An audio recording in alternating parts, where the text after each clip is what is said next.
வணக்கம் நண்பர்களே, இது நம்ம இயற்கை நண்பன் சேனல். நம்ம சேனல் இன்னைக்கு என்ன பார்க்க போறோம் அப்படின்னா அத்திமரமும் அதன் இயற்கை பயன்களும் பற்றி தான் விரிவாக பார்க்க போறோம். இப்போ நம்ம பார்த்துட்டு இருக்க இந்த மரம் தாங்க அத்திமரம். இந்த மரத்தை நம்ம ஊரில் ஏரிக்கிற ஓரத்தில், ஆற்றங்கர ஓரத்தில், ஏன் ரோட்டோரங்களில் கூட பார்த்துருப்போம். ஆனால் இந்த மரத்தை யாருமே கண்டுக்க மாட்டாங்க. ஏன் அப்படின்னா இந்த மரத்தினுடைய பலன்கள் பற்றி யாருக்குமே முழுசாக தெரியாது. அதை பற்றி நீங்கள் முழுசாக தெரிஞ்சுக்கணும் அப்படின்னு சொல்லிட்டு தான் வீடியோவை போட்டிருக்கேன். வீடியோ யாரும் ஸ்கிப் பண்ணாமல் பாருங்கள். இந்த அத்திமரத்துடைய பலன்கள் அப்படின்னு சொல்லிட்டு பார்த்தோம் அப்படின்னா இலை முதல் வேர் வரை பல வகையான பலன்கள் இருக்குங்க.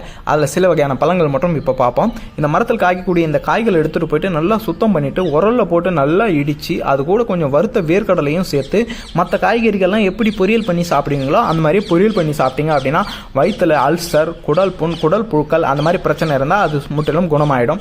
அடுத்ததாக இந்த மரத்தில் வரக்கூடிய பால், இந்த பால் இதுக்கு பயன்படுத்துது அப்படின்னா நாக்கில் அச்சரம்னு சொல்லுவாங்க. அப்படின்னா நாக்கில் சின்ன சின்னதாக புண்ணு மாதிரி வந்துட்டு அவங்க காரமான சாப்பாடு சாப்பிட்றதுக்கே ரொம்ப சிரமப்பட்டு வருவாங்க. அந்த மாதிரி பிரச்சனை இருக்கவங்க இந்த பாலை தடவிட்டு வந்தாங்க அப்படின்னா அந்த பிரச்சனை முற்றிலும் குணமாயிடும்.